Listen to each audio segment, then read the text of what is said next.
ಅಧಿಕೃತವಾಗಿ ಸೇರ್ಪಡೆ ಆಗಲಿದ್ದಾರೆ ಎನ್ನುವ ಮಾಹಿತಿ ರಿಪಬ್ಲಿಕ್ ಕನ್ನಡಕ್ಕೆ ಲಭ್ಯವಾಗಿದೆ. ರಾಜಕೀಯವಾಗಿ ನನಗೆ ಗಂಗಾವತಿ ವಿಧಾನಸಭಾ ಕ್ಷೇತ್ರ ಪುನರ್ಜನ್ಮವನ್ನ ಕೊಟ್ಟಿದೆ. ನನ್ನ ಕೊನೆ ಉಸಿರಿರೋವರೆಗೂ ಕೂಡ ಗಂಗಾವತಿ ಕ್ಷೇತ್ರವನ್ನ ಬಿಡೋದಿಲ್ಲ. ಜನಾರ್ದನ್ ರೆಡ್ಡಿ ಅವರು ಕೊಟ್ಟಿರುವಂತಹ ಹೇಳಿಕೆ. ಕಷ್ಟ ಕಾಲದಲ್ಲಿ ನನಗೆ ಕ್ಷೇತ್ರದ ಜನರು, ಗಂಗಾವತಿ ವಿಧಾನಸಭಾ ಕ್ಷೇತ್ರದ ಜನರು ಕೈ ಹಿಡಿದಿದ್ದಾರೆ. ಗಂಗಾವತಿ ಕ್ಷೇತ್ರದ ಕುರಿತಂತೆ ಸಭೆಯಲ್ಲಿ ಜನಾರ್ದನ್ ರೆಡ್ಡಿ ಅವರು ಭಾವುಕರಾಗಿದ್ದಾರೆ. ಸಭೆಯನ್ನು ಉದ್ದೇಶಿಸಿ ಮಾತನಾಡುವಂಥ ಸಂದರ್ಭದಲ್ಲಿ ನೋಡಿ, ಅವರು ಜೈಲಿಗೆ ಹೋಗಿ ಬಂದ ಬಳಿಕ ರಾಜಕೀಯದಿಂದ ದೂರ ಉಳಿದುಕೊಂಡಿದ್ರು. ಬಳ್ಳಾರಿಗೆ ಹೋಗದಂತಾಗಿತ್ತು.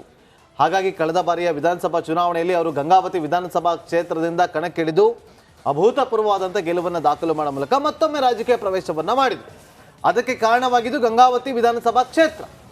ಆ ಕ್ಷೇತ್ರದ ವಿಚಾರವಾಗಿ ಮಾತನಾಡುತ್ತಾ ಸಭೆಯಲ್ಲಿ ಭಾವುಕರಾಗಿದ್ದಾರೆ ಅನ್ನುವ ಈ ಕ್ಷಣದ ಅಪ್ಡೇಟ್ ರಿಪಬ್ಲಿಕ್ ಕನ್ನಡಕ್ಕೆ ಲಭ್ಯವಾಗಿದೆ.